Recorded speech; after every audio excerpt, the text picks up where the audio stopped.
Bonjour à toutes et tous, je m'appelle Mathilde et bienvenue sur le podcast En route vers Slough-Forado.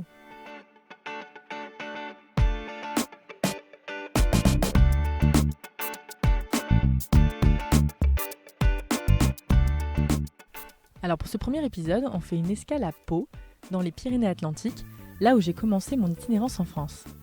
J'en ai profité pour questionner Claire, qui est une amie d'amis, et avec laquelle on a fait le projet un peu fou d'aménager son corps de ferme pour accueillir une trentaine de personnes en très peu de temps. Je vous laisse imaginer une semaine pour bétonner une grange, construire de toilettes sèches, de douches solaires, aménager une cuisine d'été avec des ustensiles chinés à Emmaüs. Heureusement qu'on a eu un peu d'aide, et merci à toutes les personnes qui nous ont accompagnés sur ce projet. Enfin pour moi, première immersion géniale dans un chantier bricolage, à découvrir les tasseaux, la scie sauteuse, comment clouer droit. Et très belle fierté aussi d'avoir réussi le challenge. Au-delà de cette aventure, j'avais très envie de questionner Claire. Parce que je ne sais pas pour vous, mais acheter seul un corps de ferme à 27 ans, moi je trouve ça un peu dingue. Et pour faire le lien avec mon podcast, on va parler dans cet épisode de la manière dont son projet s'est inscrit dans du collectif. Un village, une communauté, une mémoire.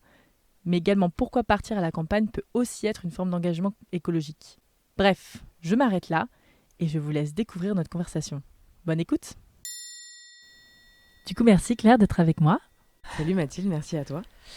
Du coup, Claire, est-ce que tu pourrais te présenter rapidement ? Donc je m'appelle Claire, j'ai 28 ans. J'ai fait des études de géographie et d'économie. Et puis j'ai travaillé pendant 3 ans dans le secteur de l'entrepreneuriat, à la fois à Casablanca et puis ensuite à Paris.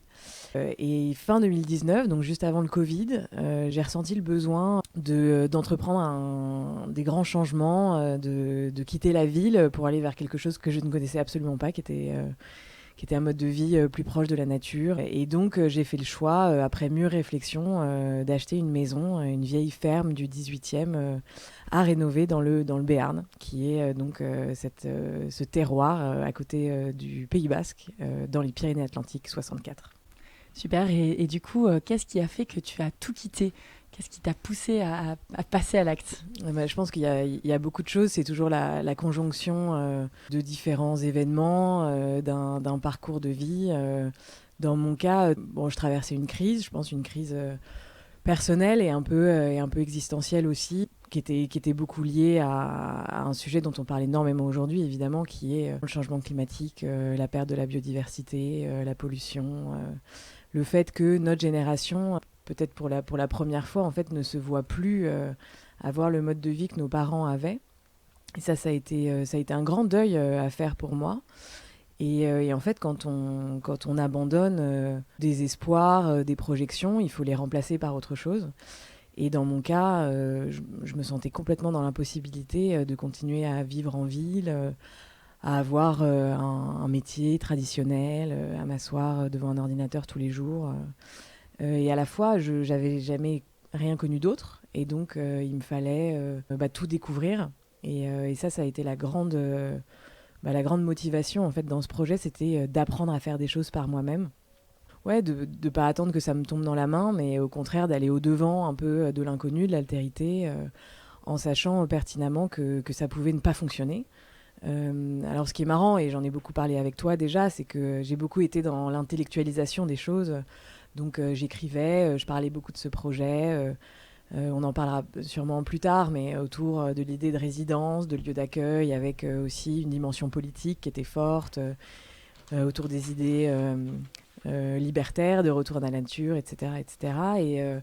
Et ce que j'ai appris jusqu'à maintenant, c'est que intellectualiser, c'est très bien. Je pense que ça permet de mettre en place certains jalons et de se rassurer aussi. Mais le plus important, c'est de faire descendre tout ça dans le corps et de commencer à faire des choses. Et c'est ce que je vis en ce moment, et c'est vraiment hyper galvanisant, quoi. Alors tu as parlé de tes angoisses par rapport au réchauffement climatique comme un des moteurs qui t'a fait partir à la campagne. Est-ce que pour toi, quitter la ville, s'installer dans un village, c'est une forme d'engagement écologique ? Je suis intimement persuadée qu'il faut que chacun se place sur l'échiquier de l'action. Et j'avais trouvé une sorte de graphique qui avait été proposé par un livre et un mouvement qui s'appelle Deep Green Resistance. et qui avait proposé une taxonomie de l'action avec les actions de commission, les actions d'omission, l'action indirecte, l'action directe. Et quand j'ai vu ce graphique, je me suis dit que c'était ça ma porte, peut-être ma porte d'entrée dans l'action, et qu'il fallait que chaque être humain se place sur cet échiquier, quoi. Alors on n'est pas tous à la tête de pays ni d'organisations internationales, mais à la fois, je pense que tout le monde est capable et doit rentrer dans l'action à différents niveaux. Et moi, à mon niveau, je me suis dit que permettre la réalisation d'un habitat alternatif via notamment l'achat de cette maison, mais aussi de la préservation de terre, de la sensibilisation à un mode de vie plus respectueux à la fois de l'humain et à la fois du vivant. Que voilà, tout ça, ça pouvait être des actions qui me semblaient accessibles en fait, et puis facilement, que je pouvais facilement mettre en place. Tu as 27 ans quand tu pars avec ce projet un peu fou de Paris, d'acheter un lopin de terre et une ferme. Tu as un petit budget, tu as quelques régions que tu as ciblées. Mais comment on achète une grande ferme immense avec des travaux, avec des terrains à 27 ans? Je sais pas. Je me pose encore la question. Dans mon cas, c'était une intuition très forte, hein. Je me suis pas du tout forcée en faisant ça. C'était mon rêve, quoi. J'ai commencé à penser à la rénovation alors que je connaissais rien, au fait d'habiter à la campagne alors que je connaissais rien. Donc je me fondais sur rien de très connu, mais j'avais la très forte intuition que c'est ce qu'il fallait que je fasse, en étant aussi très consciente que ça pouvait ne pas fonctionner. Et et on en parlera peut-être plus tard, mais qu'on arrive aussi avec des mécanismes potentiellement d'idéalisation de la campagne, de la vie à la ferme. On a l'impression qu'on va en un an pouvoir faire énormément de choses, alors en fait, chaque jour suffit sa peine. Voilà, je pense que d'abord, il faut sauter dans la piscine. Faut commencer à visiter. Moi, c'est ce que j'ai fait. J'ai visité des maisons, j'en ai visité 6. On n'est jamais sûr à 100% de ce qu'on fait. Mais encore une fois, à l'intuition, au sentiment, on ne peut pas beaucoup se mentir, ni beaucoup se tromper, il me semble. Et le choix que j'ai fait, il s'est porté sur cette maison parce que, en plus, c'était la première que je visitais seule. Il s'est porté sur cette maison parce que je m'y suis sentie incroyablement bien dès que je suis arrivée. Alors évidemment, j'avais des critères. J'avais envie d'une vue dégagée. J'avais envie d'une grande ferme avec d'autres bâtiments parce que j'imaginais faire un grand projet d'accueil. J'avais envie d'avoir de la place, du jardin. Aussi toujours dans cette optique d'accueil d'humains, d'animaux, de préservation de la flore, de la faune, etc. Donc comment on fait je pense que il faut se lancer, réfléchir évidemment à ce qui est incompressible, et je dirais que c'est le budget. Ça pour le coup, on peut pas l'inventer, et en parlant énormément, en rencontrant les acteurs du territoire, les mairies, c'est super important, en parlant à des gens qui ont fait la même chose, qui ont fait le même choix de vie. J'ai eu beaucoup, beaucoup, beaucoup d'appels au téléphone, surtout c'est parce que c'était pendant le Covid, avec des gens qui avaient décidé de passer le pas. Et voilà, et chaque personne t'apporte une petite brique à ta réflexion, et c'est à mon avis les semaines et les mois passants que tu arrives en fait assez facilement à identifier ce qu'il te faudrait, quoi. Et du coup, tu t'installes dans ce village d'Estialesque, alors que moi, j'ai eu l'occasion de découvrir aussi, qui est vraiment très intéressant parce que c'est quand même une ville de 260 âmes, je crois. 270 habitants, ouais. 270, qui a l'air quand même extrêmement vivant. Alors, il y a un brasseur, un viticulteur, même un écolieu, une mairie qui a laissé dynamique. Est-ce que toi, c'était quelque chose d'important d'être dans un village qui vit, qui bouge? Est-ce qu'aujourd'hui, en tout cas, tu trouves intéressant de te connecter à cette vie de village? Ou est-ce que finalement, une vie en autarcie dans ta maison aurait pu te suffire? C'est une très bonne question. Je pense que j'avais pas forcément conscience exactement de là où j'avais envie d'habiter ou dans quelle dynamique. Moi, j'étais très concentrée sur la maison, en fait, parce que la maison, pour moi, c'était l'espace dans lequel j'allais pouvoir développer mon projet. J'étais quand même évidemment intéressée de rencontrer notamment la mère de ce village quand je m'y suis installée parce que c'était une limite pour moi que de ne pas m'installer dans un village un peu facho où je demandais même pas qu'il y ait autant d'initiatives positives comme j'ai pu les rencontrer à Estialesque, mais voilà, j'avais pas envie de tomber sur des voisins qui étaient vraiment trop fermés d'esprit. Donc ça me semblait indispensable. Le courant avec la mère, quand je l'ai rencontré, est super bien passé. Et j'ai été ravie de découvrir que même à une échelle extrêmement petite, en fait je pense que c'est surtout à une échelle extrêmement petite, tu peux créer des vraies dynamiques politiques en fait. Et ça c'est un truc que j'ai remarqué et que je continue de féliciter, c'est le rapport que tu peux avoir à ton premier stade d'élu, au maire ou à la maire de ton village, quoi. Que tu tutoies, que tu peux appeler au téléphone, qui organise pour les habitants des fêtes, des commémorations, des manifestations.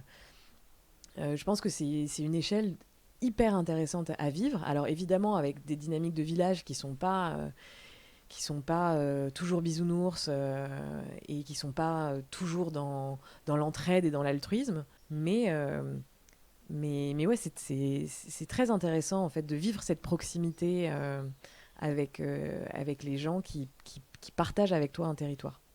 Et justement, en parlant de territoire, donc tu arrives quand même jeune fille seule dans un village, en plus du Béarn, qui est, pour ceux qui connaissent, réputé pour être une terre quand même paysanne, un peu rude. Comment tu te fais accueillir? Qu'est-ce que tu sens comme regard? Comment voilà, les villageois accueillent ton arrivée?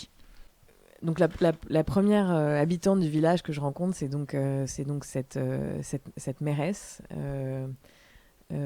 extrêmement gentille, à l'écoute, qui à mon avis se réjouit aussi qu'une jeune fille vienne s'installer parce que ça veut potentiellement dire un mariage et donc des enfants pour l'école. Parce que le village a la chance de toujours avoir une école et c'est ce qui fait vraiment le dynamisme et le lien social dans les villages, c'est le fait qu'il y ait des enfants et donc qu'il y ait des parents qui se parlent. Et donc j'ai eu une super première impression de l'atmosphère qui régnait. Elle m'a parlé de plein d'événements qui étaient organisés. Donc je me suis dit, à ce moment-là, je me suis dit banco.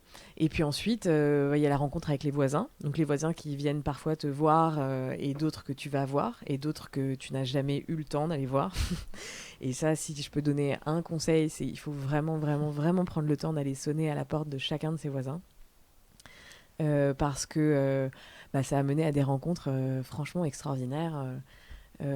Tu en parlais, le brasseur qui fait une bière excellente, absolument adorable, un voisin qui est venu, lui, le premier, et qui a été d'un grand soutien et psychologique et matériel, parce qu'il avait plein de matériel que moi, j'avais pas, de bricolage, etc. Un sculpteur qui travaille le bois, très intéressant. Il y en a, voilà, j'ai eu vraiment plein de rencontres et que j'ai trouvé vraiment toutes très positives, très agréables. Donc voilà, on m'a souvent dit ah tu t'installes dans le Béarn, ça va être rude. Bon, je sais pas ce qui s'est passé dans les intérieurs des gens, mais en tout cas tout le monde a été adorable avec moi. Super. Et une petite question aussi pour compléter qui me tient particulièrement à cœur parce que c'est vrai que souvent le fait d'être une femme peut être un facteur bloquant, de s'installer comme ça, seule, dans une grande ferme un peu isolée. Déjà, toi, est-ce que c'était quelque chose, est-ce que tu t'es posé la question simplement déjà de te dire, voilà, je suis une femme seule, est-ce que ça va être un problème? Est-ce que je vais être face à une certaine forme d'hostilité ou rencontrer des difficultés? Et puis, est-ce que finalement tu as senti qu'il y avait un regard différent qui pouvait se poser parce que tu étais femme? Très honnêtement, c'est évidemment des réflexions que j'ai eues parce que quand on est de sexe et de genre féminin, je pense que c'est des questions qu'on se pose toute la journée. Je voulais absolument pas attendre de compter sur quelqu'un pour faire ce type de projet. Et donc, je me suis mis dans la position d'être complètement légitime de le faire, parce que je pense que je le suis. Et puis, évidemment, de ne pas avoir peur. Et ça, à mon avis, ce serait un peu un facteur bloquant de se dire que c'est dangereux de vivre seul dans une maison à la campagne. Très honnêtement, je le pense pas. Il y a à mon avis évidemment des endroits de France qui semblent plus sécurisants que d'autres. Je pense que ça se fait beaucoup au feeling, qu'il faut se faire confiance sur ce point-là. En tout cas, moi, je me suis pas donné l'opportunité d'avoir peur, parce que sinon ta vie devient un enfer. Si tous les soirs, quand tu dois dormir seul, t'as peur. Et ensuite, par rapport au regard, à comment j'ai été acceptée, disons qu'on met chacun en place des mécanismes de communication et relationnels avec les gens. Et donc, moi, je préfère la jouer plutôt low profil et attendre de comprendre quelles sont les dynamiques en jeu, etc., avant de me prononcer. Et je pense que c'est ça qu'il faut faire dans un village quand tu connais pas les gens. Et quand aussi tu dois te mettre en position d'être redevable de quelqu'un, faire attention un peu à ces mécaniques-là. Et puis, mais je pense que moi, ça a plutôt joué en ma faveur que je sois une femme. J'ai été beaucoup aidée parce qu'on pensait que je ne savais pas faire, et c'était peut-être vrai. Mais aujourd'hui, j'apprends énormément de choses, et c'est aussi intéressant de se mettre dans une position d'humilité et de réception, en fait, de ce que les gens ont à t'apporter et à t'apprendre. Et donc tu arrives à Bambalère en février 2020. 2021. 2021, pardon. 2021. Donc comment tu prends possession des lieux? Je me souviens que je suis arrivée donc en février, il faisait quand même très froid, avec mon père et mon frère. Et puis là, il a fallu découvrir toutes les fonctions support qu'on a complètement oubliées dans un appartement en ville surchauffé. C'est que il faut se chauffer, donc aller chercher du bois ou en acheter. J'ai voulu assez rapidement commencer un potager. Il faut gérer l'aménagement du lieu, commencer à s'y sentir bien, s'approprier les différents espaces. C'est vrai que Bambalère, c'est assez grand, donc pour évidemment une personne, ça n'a pas de sens, mais voilà, ça a été une réflexion que j'ai encore, de comment m'approprier les différents espaces, leur trouver du sens. Ça, c'est vraiment quelque chose que j'adore voir et que j'adore vivre, c'est donner de la vie à des espaces qui en ont déjà eu, dans le sens où je n'habite pas une maison neuve, et elle a presque 2 siècles, donc elle a vu s'y succéder énormément à la fois de personnes, mais aussi de réalité, quoi. C'est une réflexion un peu quotidienne de comment, en tant qu'humain, dans cette succession, en fait, de réalité pour cette maison, comment tu t'inscris, quoi. Qu'est-ce que tu as envie de mettre en valeur? Qu'est-ce que tu as envie parfois d'oublier, de détruire? Moi, ce qui m'intéresse, c'est beaucoup la conservation. Ça a été aussi de retrouver l'histoire du lieu en parlant avec les gens qui y ont habité. Et là, c'est magnifique ce qui se passe. C'est que des lieux qui paraissent complètement vides, avec des couleurs, parfois des matériaux qui sont pas de ton goût, prennent sens et prennent une dimension différente, quoi. Quelles ont été un peu les erreurs de débutante que tu as faites en arrivant? Alors, les erreurs de débutante, j'ai fait plein d'erreurs. L'erreur, je pense, très générale, c'est de ne pas vouloir s'attaquer à des problèmes qui semblent pas très sexy. C'est-à-dire vraiment la gestion de l'eau, la gestion de toutes les eaux grises, eaux noires, comprendre comment une fosse septique fonctionne, faire attention à l'électricité, tout ce qui n'est pas de l'ordre de l'aménagement pour faire de chez soi un chez soi, mais qui est de l'ordre de la survie du lieu, quoi. Et vraiment, quand je parle de survie, je rigole pas. C'est comprendre ce que fait l'eau sur son terrain, c'est ce qu'il y a de plus important. Donc voilà, tous ces sujets-là qui paraissent pas fondamentaux et très sexy, parce qu'on a évidemment autre chose à faire et qu'on a envie, je sais pas, de faire de la peinture, de faire du jardin. c'est très bien aussi, mais il y a des points fondamentaux à comprendre quand on achète une maison et en fait quand on en est responsable. Et ça a été aussi un grand apprentissage pour moi. C'était d'avoir la responsabilité de bâtiments qui ont 2 siècles, dont on n'a pas du tout envie qu'ils finissent par s'écrouler. Et surtout pas sur soi, et surtout pas pendant son temps de responsabilité de ce bâtiment. Donc voilà, peut-être ne pas avoir la flemme et vraiment avoir le courage intellectuel d'essayer de comprendre les mouvements fondamentaux et les principes fondamentaux en fait de la construction et puis ensuite de tout ce qui entoure la construction, quoi. Et aujourd'hui, quand tu penses à Van Baerle, quand tu parles de Van Baerle, qu'est-ce qui te rend particulièrement fier dans ce projet? Ce qui me rend fière, d'un point de vue très personnel, c'est d'avoir pu accéder à mon rêve, de ne pas avoir attendu quelqu'un d'autre pour le faire.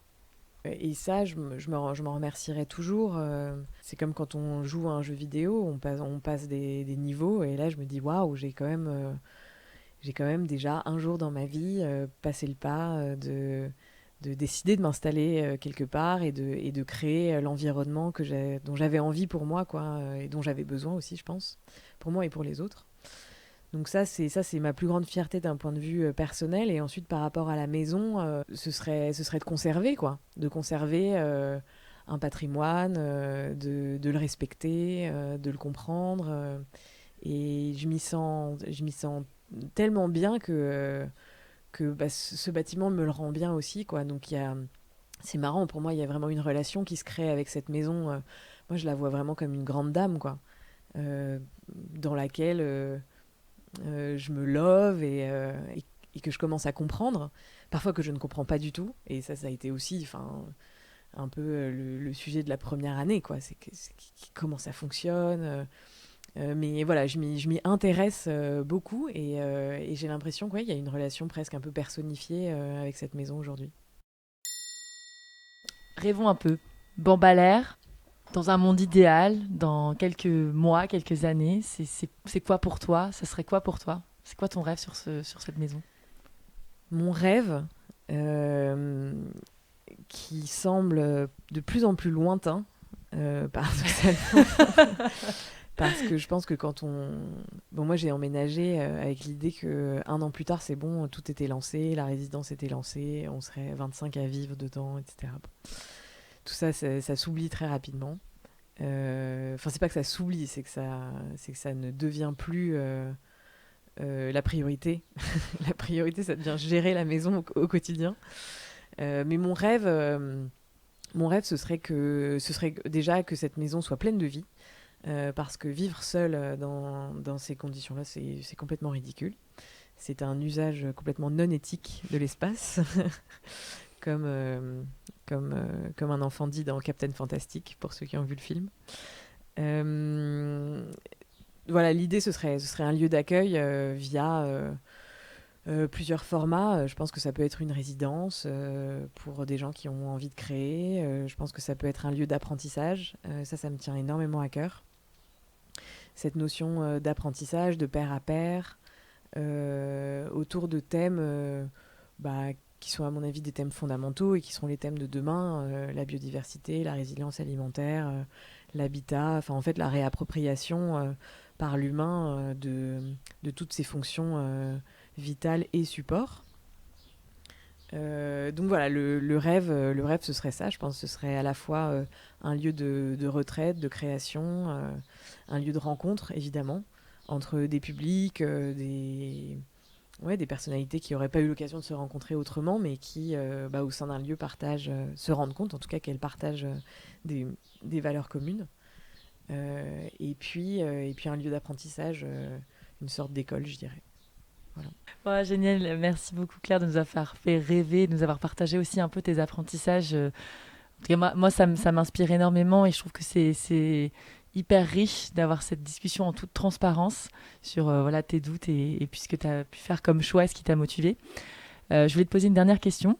Donc, comme tu le sais, moi j'ai pris ce congé sabbatique parce que je m'estime aussi en route vers une forme de nouvelle réalité et que j'ai appelé Slough-Forado, et dont je raconte la genèse dans le petit épisode d'introduction. Et ici aujourd'hui, voilà, comme tu disais, dans cet environnement, si on sort un peu de Bambalère et qu'on parle plutôt de la France, de notre planète, de notre communauté d'humains, quel serait un peu ton Slough-Forado? Qu'est-ce que tu voudrais pour l'humanité, ou en minima les gens de ton village, ou les Français, ou les amis, ou tes cercles de proches? C'est une question très simple. Ce que je voudrais, il y a un mot qui me vient en tête, c'est évidemment le mot de communauté. Alors, pas forcément dans un lieu donné, mais aussi des communautés qui pourraient être permises par le numérique notamment. J'en ai déjà parlé un peu tout à l'heure, mais moi ce qui m'intéresse beaucoup, c'est les communautés apprenantes. C'est comment est-ce que tout au long de la vie, on continue, grâce aussi au lien intergénérationnel, à éveiller ses sens, à éveiller sa créativité. Pour moi, c'est comme ça qu'on donne du sens à la vie.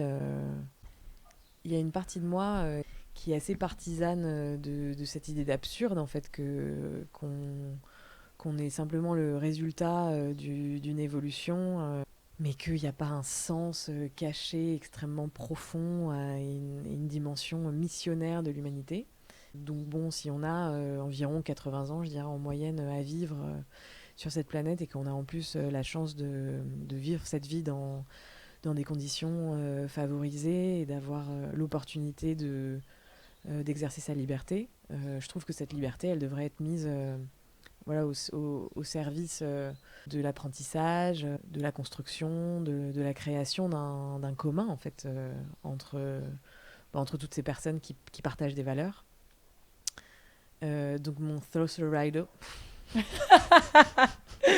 C'est le mot piège. Slough-Forado.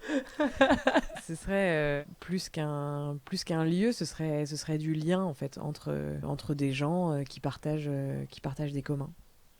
Trop bien. Et voilà, c'est tout pour ce premier épisode. J'espère qu'il vous aura plu. On se retrouve pour la deuxième escale à Paris pour parler d'anarchisme. En attendant, n'hésitez pas à m'envoyer des messages sur Instagram, sur mon compte Slough-Forado, ou par mail sloughforado@gmail.com. Merci beaucoup et à très bientôt sur les routes de Slough-Forado.